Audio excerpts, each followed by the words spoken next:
Sean and Darren back with you here from Cloud9 answering some of your questions. We've been getting loads of questions coming in, so thanks ever so much. And please feel free to drop in any questions you've got about the buying process or experience with agents, certainly down here on the Costa del Sol. And certainly with Cloud9, we'd love to always help you. Now, Brian and Sylvie from the Isle of Wight. Never been there either. Have you not? No. It's the best place in the world. It's great. Okay. I love it I'll there. take your word for it. You've got to go. You've got to go. A couple of questions in from there. Now, this is actually, sometimes you see a house, don't you? And you love it. And you think, that's the purchase price. That's it. Great, going to go for it. But there's some kind of additional costs sometimes. What are we looking to expect? Because they've asked this question, what are the additional buying costs and fees associated? Yeah, and this is something that you, again, part of your research should be, what are the additional buying costs? And also when you first make contact with an agent and you get to know that agent, they should be telling you that, okay, on top of the purchase price, you also have additional buying costs.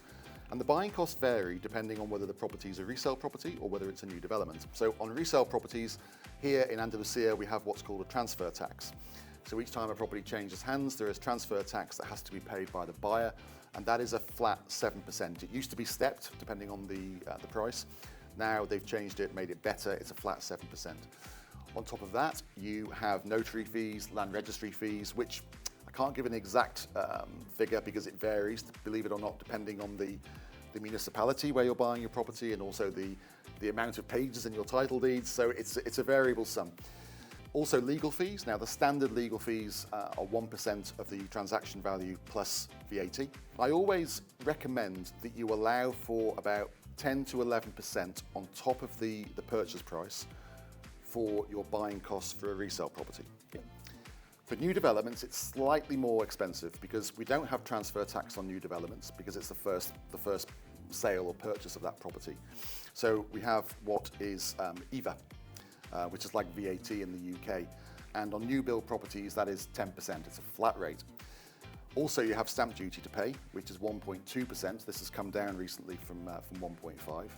And you also have the same lawyer, land registry and notary fees as well. So it takes your purchasing costs up by 2 or 3%. So for new developments, it will be in the region of 13 to 14%, I would say, as an estimate. Okay, so another big question that we often get, I mean, who pays the agent's commission? As in most countries, with most transactions, the agent's commission is paid by the vendor. So when the vendor lists a property, they will sign a collaboration contract with their agent, a listing agreement, and in there there'll be a commission specified that will be paid to the agent in the event of a successful sale. And it's normally a percentage of the sales value. For new developments, again, the developer will pay the agents a commission for introducing the client to the project. So that's how it works.